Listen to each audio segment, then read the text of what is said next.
Hello everyone, this is Jimmy Cultist. I'm back again with another Godzilla Minus One sculpting video. I think there's some things we could do to his back. I kind of see that there's like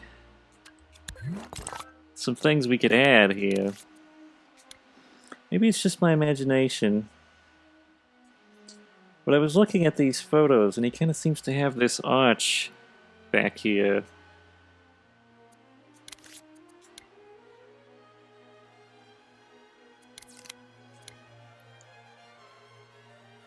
Just a minor addition.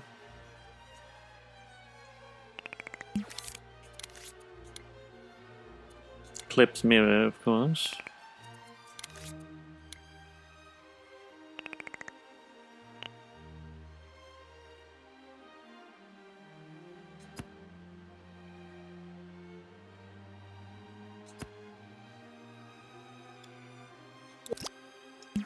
Don't want it to be too pronounced.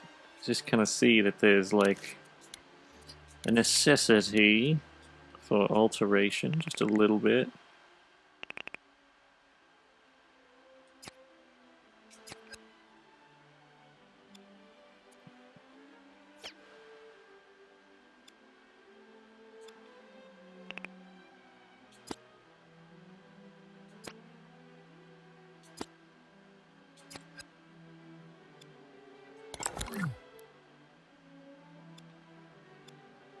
Alright, let's go ahead and add all the scales to his feet. After all, it's a crucial area. I will have to look at a reference though to get a good idea for how that should look. Alright, we're going to start adding scales to this area.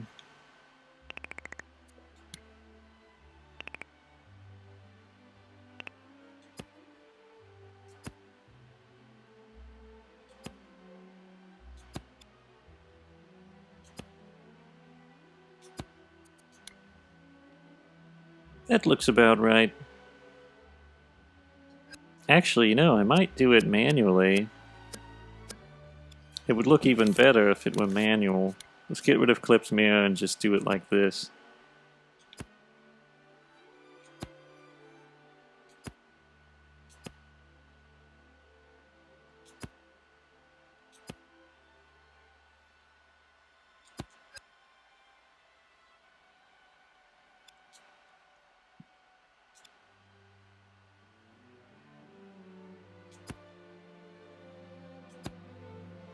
Alright, I think that's about right.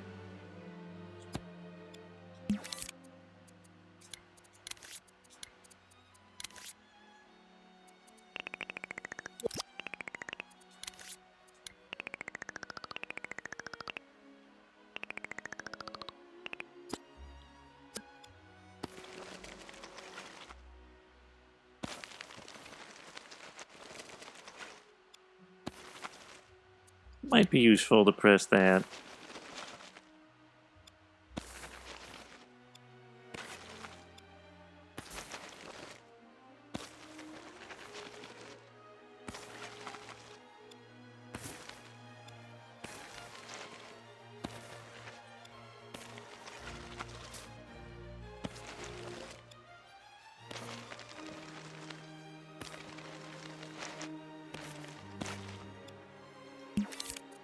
We also might want to darken it just a little bit.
Just go ahead and smear, smear, smear.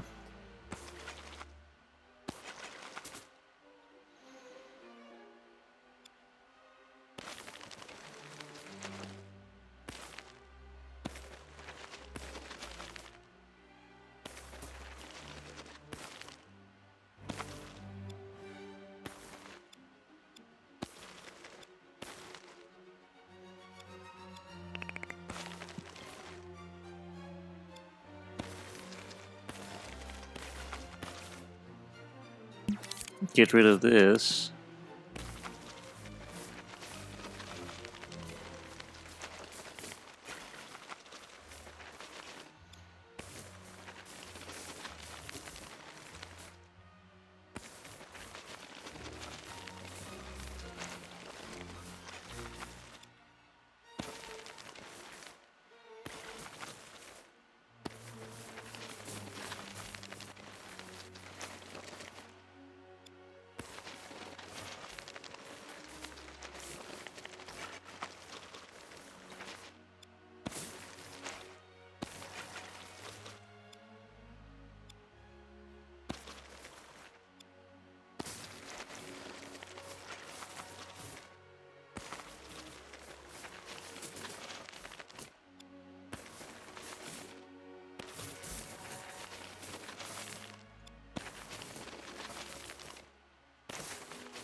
Smear, smear, smear, smear.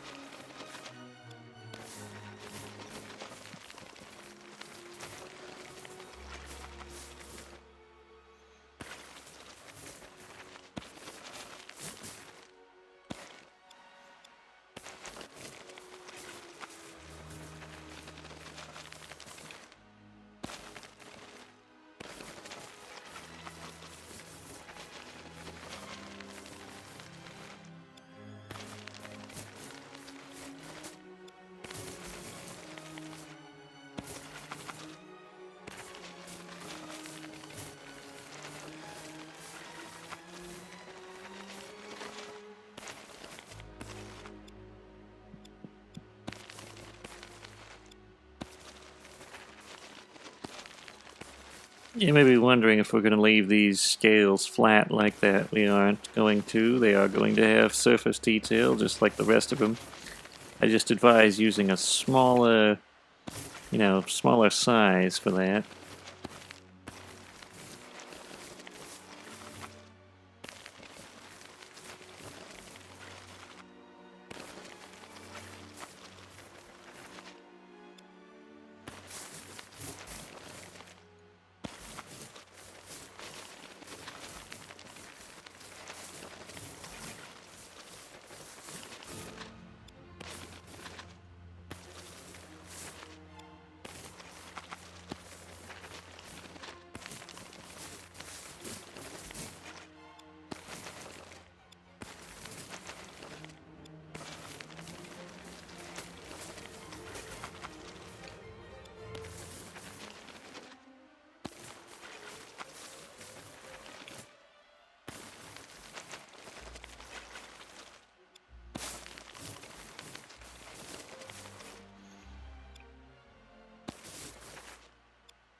Smear it all on.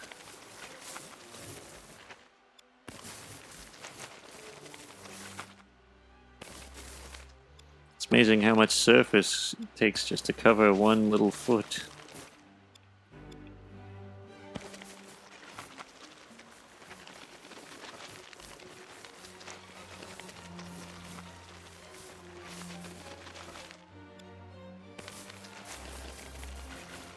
Probably won't see the bottom of his foot, but it's good to be careful. I mean, what if someone wanted to make like a cutscene or something where they have him smashing someone with his foot?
Okay, I think we've covered the rest. Now to get to that small details, you know.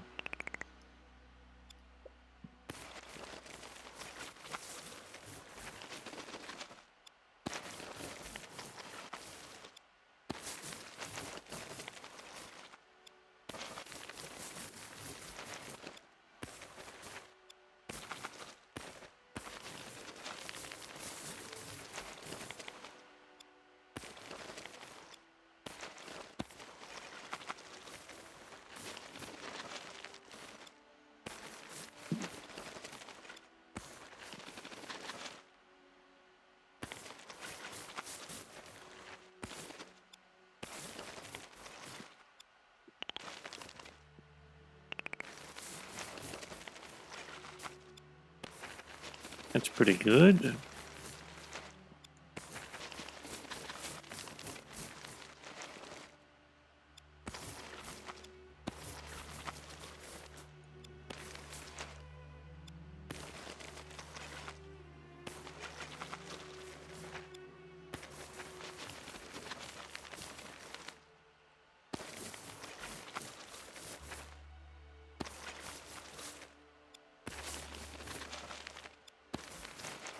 If I do say so myself.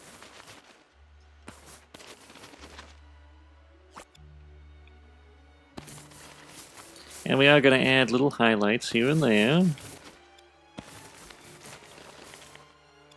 But that comes later, once we've already finished the beast.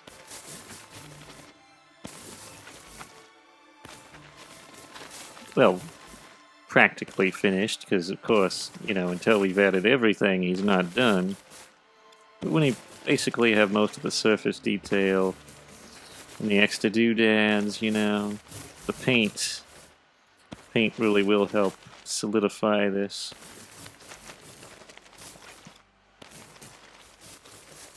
Good lighting is also a factor. If you have really good lighting, you can bring out a lot of these details and make it look really nice.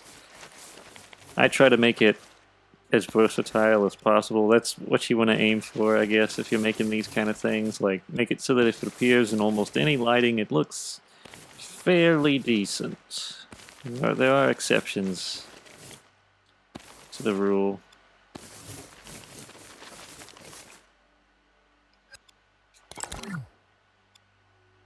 But yeah, there's a foot. Let's get on to the wrist.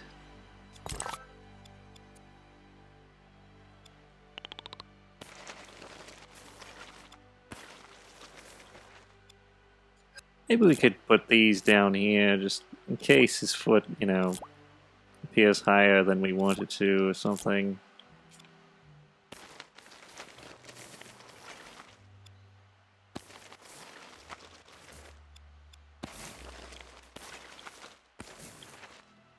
Just to cover our bases.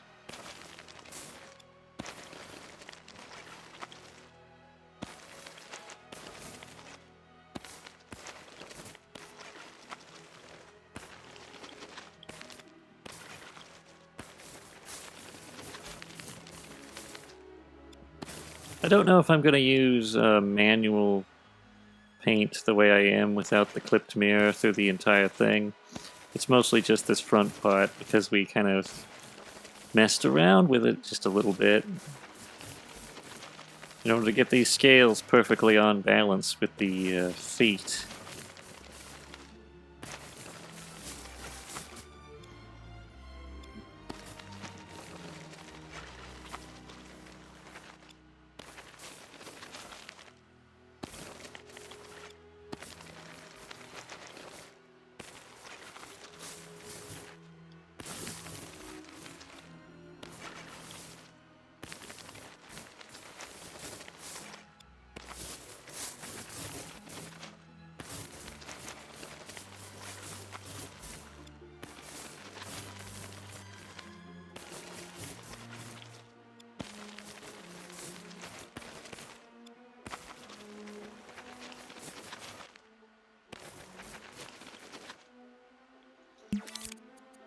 Alright, I think now we can do the rest.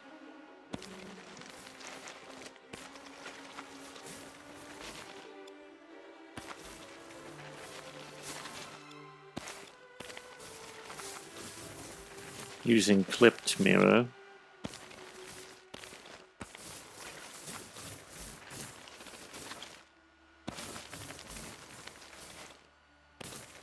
Really craggy individual.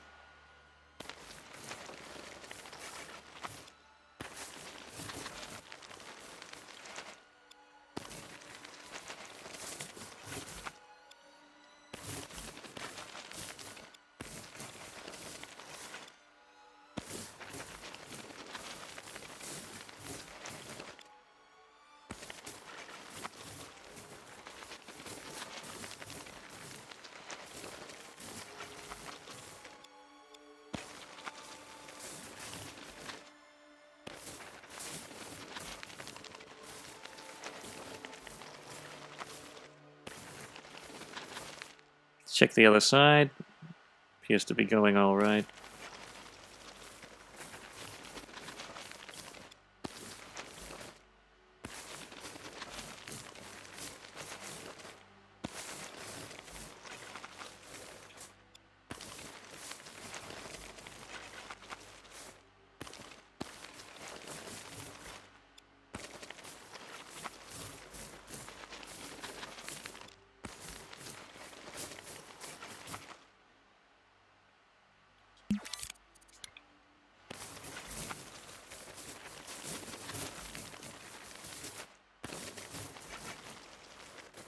Almost done.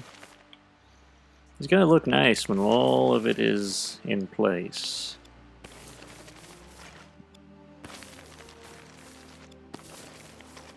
There's always parts that I'm dissatisfied with. No matter how good I make something, there'll always be this aspect where I'm like, that part I can see flaws with.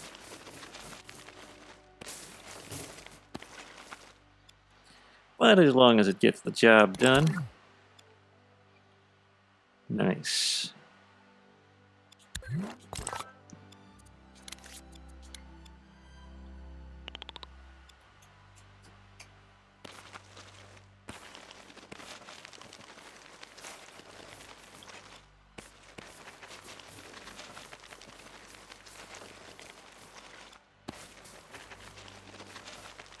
We are going to add some extra scales to, like, some that jut out of her skin, just because the surface detail isn't good enough, in my opinion.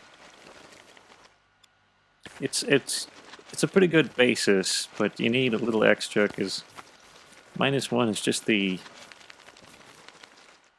spiniest, thorniest thing.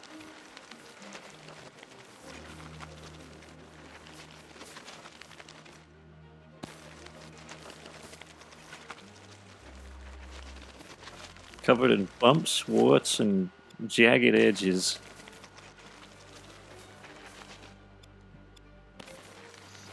Maybe not the most that way. I mean, Godzilla 2000 certainly was a jagged individual.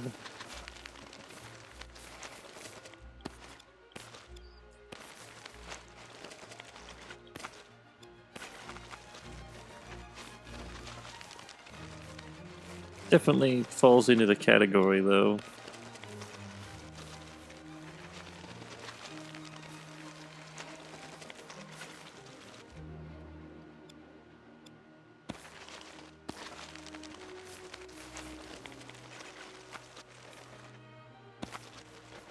Falls into the category of Godzillas you would least like to be slapped by, assuming he was, of course, you know, the same height as you, and not giant-sized. You know, pretty much all of them you would not want to be slapped by if you're basing it off the real size.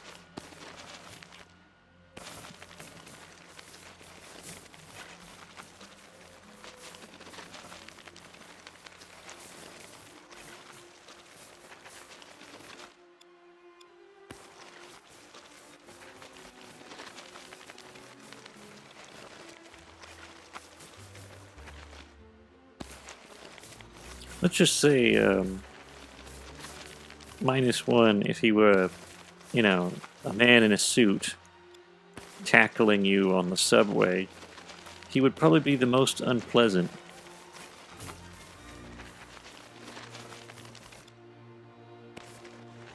because of all of his various, you know... I guess, though, if he was rubber, you know... When a suit is rubber, some of those spines don't actually hurt that much. Like if he was body slamming you, you probably wouldn't feel it that hard.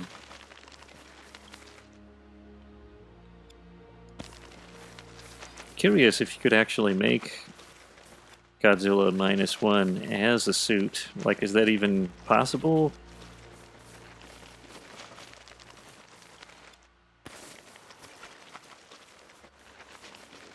Maybe there wouldn't be room for the actor in there? I don't know.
Almost done. The tail is going to be a real-time sync, which is what I'm not looking forward to.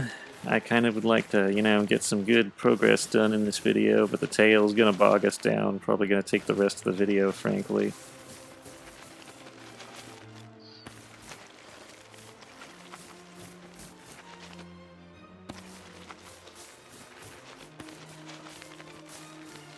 At least we'll have the general surface details down. We technically haven't finished up his back and certain other regions where we should have. Mainly because I was in a hurry. I guess we could get the spines real quick. Let's get the spines. See if I can find a good picture of what they're supposed to look like.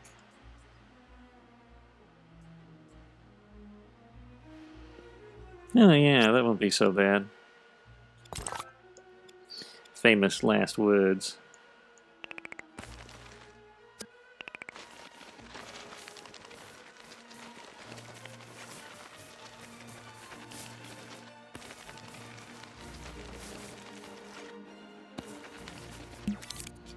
Light could be useful. There we go.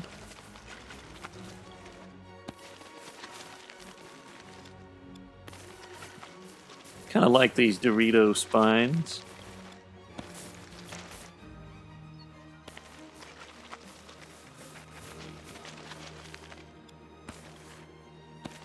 I remember when I initially saw Godzilla Minus One, I wasn't particularly impressed with the design. I was kind of like, well, that's not bad, but it's kind of just Godzilla, you know, again, which I really, you know, I guess he doesn't have to look that different. You don't have to constantly reinvent the wheel. I wouldn't say that any of my designs for Godzilla are all that different, you know, from the normal thing, so it's okay to just make Godzilla sometimes.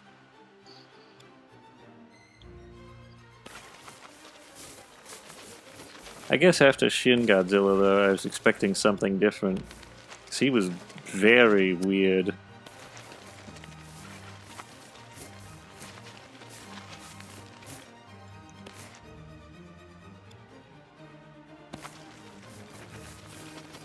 And I guess Godzilla, what's his face? I don't even remember his name. The one from that that show, Singular Point Godzilla. His main contribution seems to have been childbearing hips.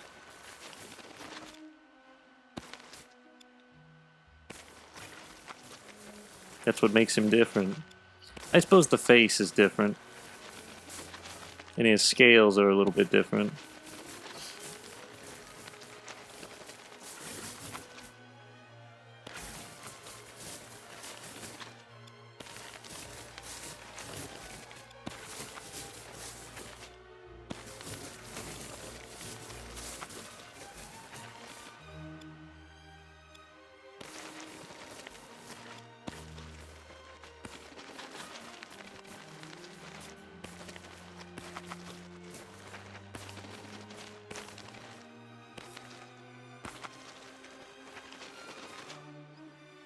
Well, I think we got that knocked out practically.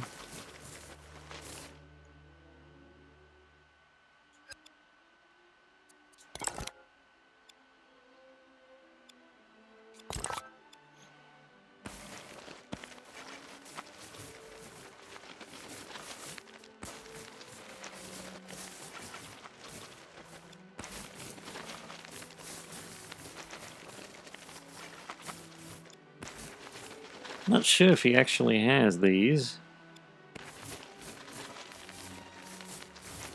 Seem to remember him having something like this.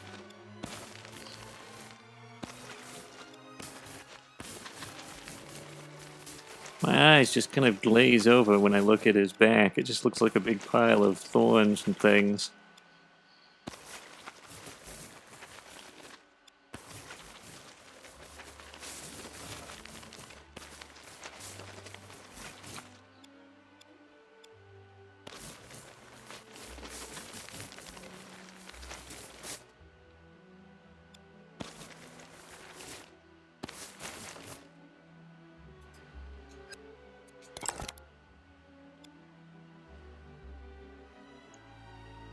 Yeah, I think that'll do. Oh, we gotta get these.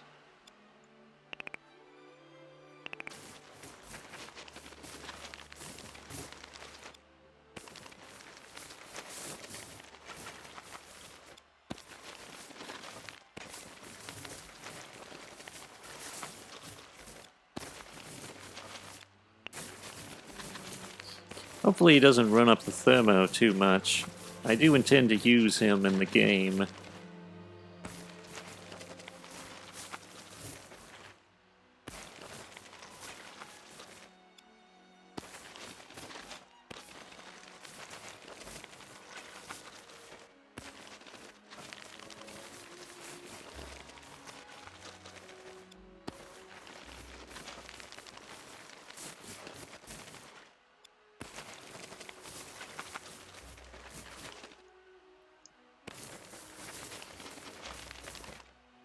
That won't do. Gotta lower the size.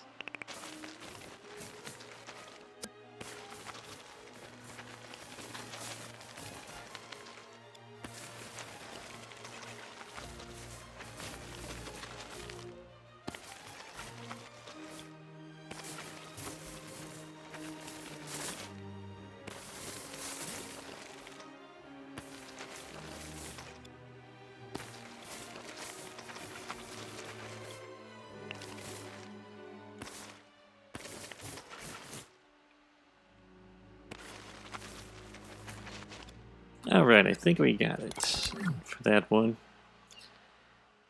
But of course he has these ones.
At least these are thicker. Kind of less troublesome near the edges.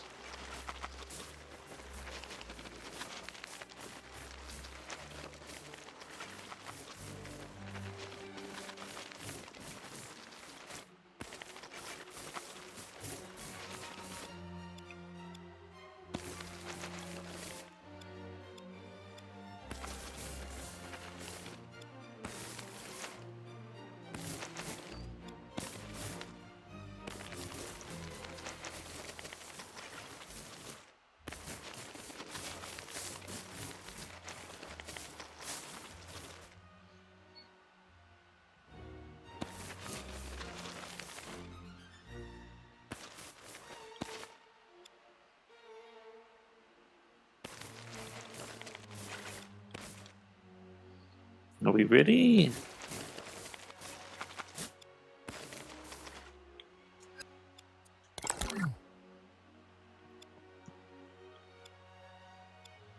Yeah, let's go ahead and get the tail. Probably want to reduce detail. The tail is always kind of a pain in the neck, honestly. A lot of my creations, what runs up the thermo the most is the tail.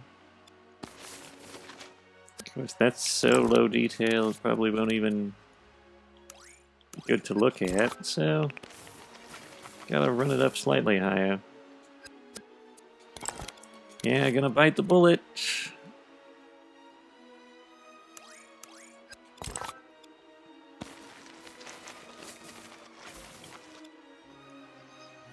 Probably ought to get a good look at the tail before we start doing this. Yeah, it's got lots of thorns and bumps.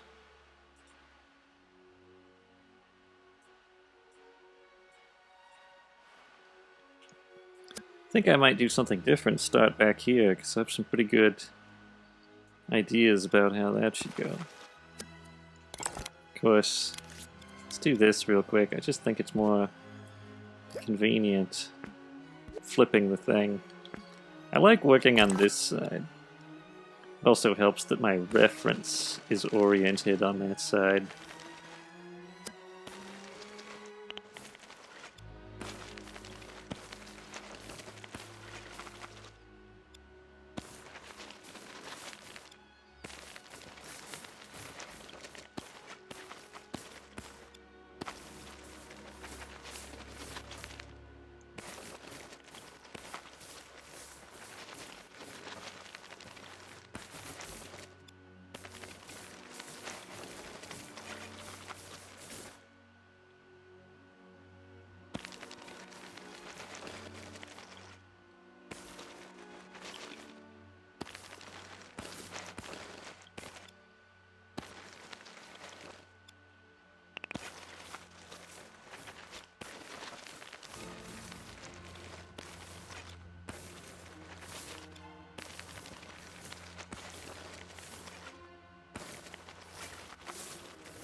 Just keep on adding grooves.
I heard that the fellow who directed Godzilla Minus One directed a commercial for Godzilla long before the film was ever made, which shares similarities with the film.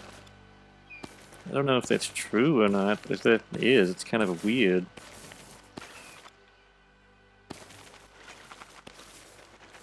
It's sort of like if you made a Snickers commercial and then expanded it into a full movie.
Almost done with the tail.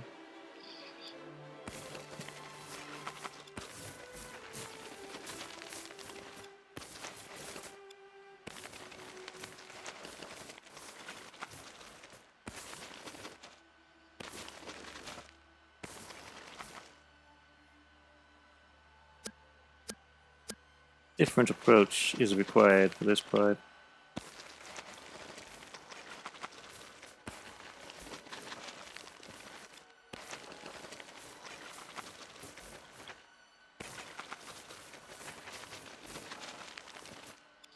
If I'm going to be accurate to my reference. We want to go with vertical lines about here.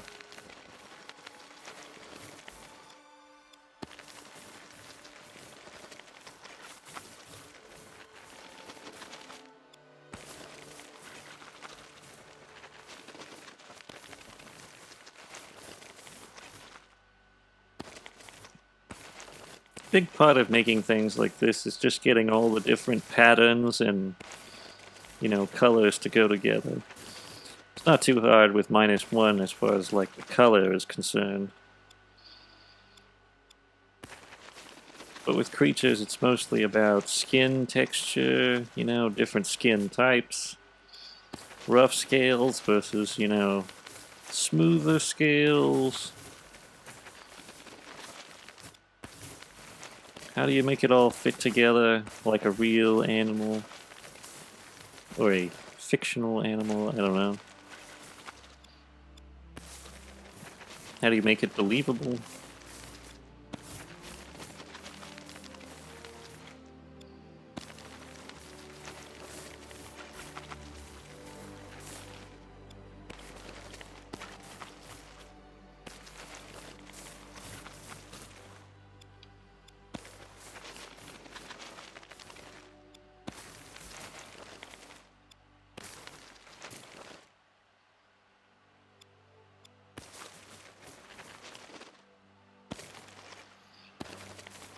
Let's just give a quick look to see our handiwork.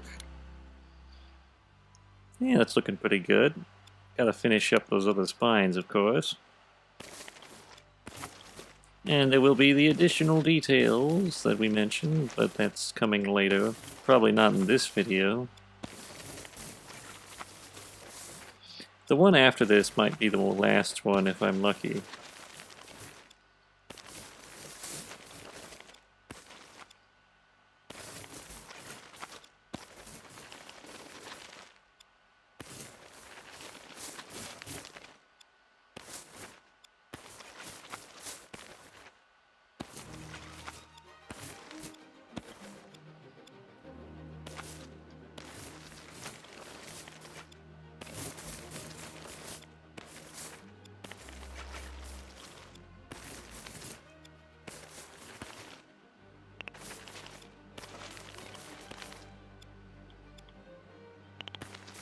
We are partially limited by scale. We can't get too deep into some of these things, you know. We sort of have to have the suggestion of detail on some of these smaller objects. Pretty much every game has to work with that. It's just some of them have more sophisticated tools to use.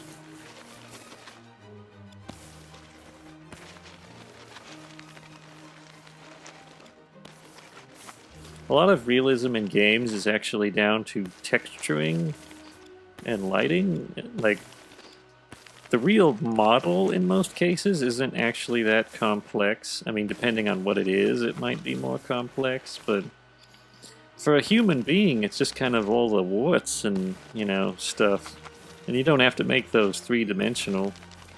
You just have a really good-looking texture that works well, you know, in the lighting and environment that you have set up.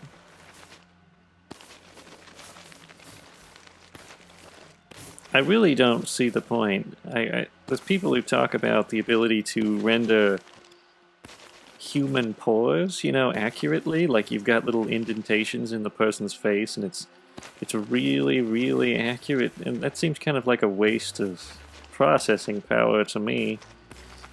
If it looks like they have pores, that's good enough. They don't actually literally have to have little tiny ditches in their face. Micro-sized details like that doesn't really change the look of the thing, to be honest. Animation is an illusion. You just have to be good at creating the illusion. Have to study people in various different lighting and contexts. And you could probably manually create something a lot better than, you know, having to render every individual pore on a person's face. To be honest, I think that's kind of ugly. I don't know what it is, but it seems like a lot of modern games, the people look like they have more pores than they should. It's kind of like they turned freckles up to 6,000 on everyone, and they look more... I don't know, it's hard to describe. It looks like a measles epidemic. And a lot of people are like, oh, that looks so good. I guarantee you a decade from now, it will not look so good, because we'll get over this hurdle. People will discover, oh yeah, maybe we went a bit too hard on the pores. You know, now that we've got a more balanced engine, maybe that gravelly face looked just a little too gravelly.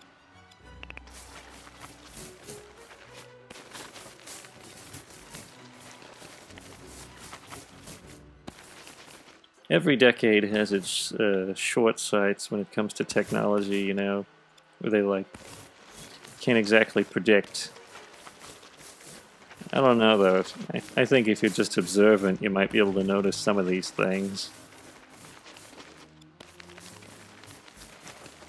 I don't even think people care that much. I just think they want it quick. And now they're like, oh, I went to Joel from The Last of Us. Get him up for me stat. I need his face. Render it. I don't know. He has pores. Put the pores up to maximum. I need it now. But you can't rush art.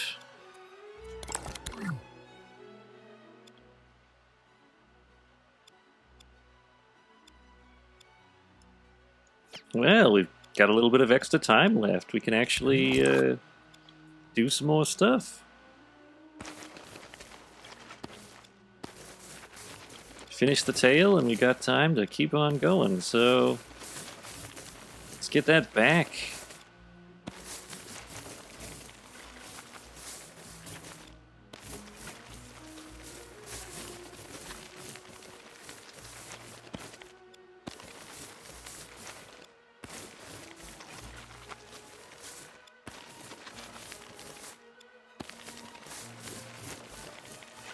But the major examples of overly porous skin, at least to me anyway, this is a personal opinion, it's God of War and The Last of Us Part 2 primarily. The original doesn't have the problem that bad because it was on PS3, and I don't really think they had discovered the whole, you know, extreme porage. Human freckles and human dots had not been perfected yet.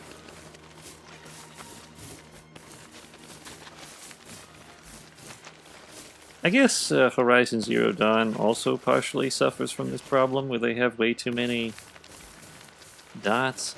It's not the presence of dots, because humans do have like little, you know, little flaws and or, you know, marks on their face. That part I understand, but it looks like they have more than is humanly possible.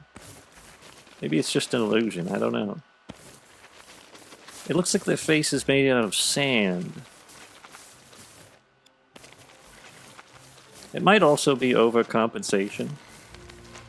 Perhaps if you rendered someone with the normal amount of dots, you know, like what a real human has, in a video game, because of animation, maybe that would look way too smooth for some reason, you know? Like your eye would trick you and be like, that's a really smooth person's face, you know? And then they overcompensate and they're like, well, if we want this to be realistic, their face has to look like it's made out of sandpaper. Could be something like that. A lot of this stuff is in the brain, like, you know, like perception. It's like, oh, that looks a certain way to me. It's like, just because it looks that way doesn't mean it necessarily is that way in real life. It's kind of like the true random. You know, they have algorithms that make things random. But true random actually isn't random enough. Like, if you set things... You know, if you set an algorithm to actually be random, people will say, this isn't random, it keeps picking the same thing over and over again. It's like, well, in reality, random chance. Sometimes, you know, lightning strikes twice in the same place. Sometimes you get the repeat, you know. But the human mind is like, that's not random. It's like it actually is. You are overly reliant on your perception of things rather than what they actually are. And I think this is the case with detail in the human body when you're making video games and such. You can sometimes fool yourself into believing, oh, that doesn't look right. It's like, well, maybe it's just because your animation, you know, there's other factors like your lighting engine and all that kind of stuff hasn't quite reached the pinnacle that it could reach. Or there's one other alternative. Maybe this is all in my head and they actually do have the proper amount of pores. And I'm just imagining it. Because I have my own weird brain thing that makes me think they should have less pores.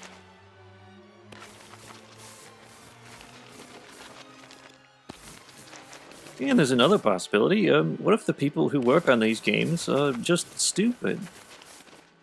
I think that's one. That's an interesting prospect.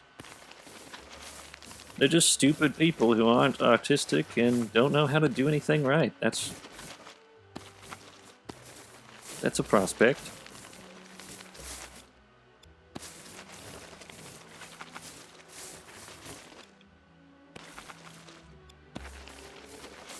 I know that if you're a programmer, you might not necessarily be into this sort of stuff. Like, you're like thinking, oh, if I set, you know, the right code on that lighting shader, it'll look pretty good. And it's like, that's not exactly an artist's state of mind.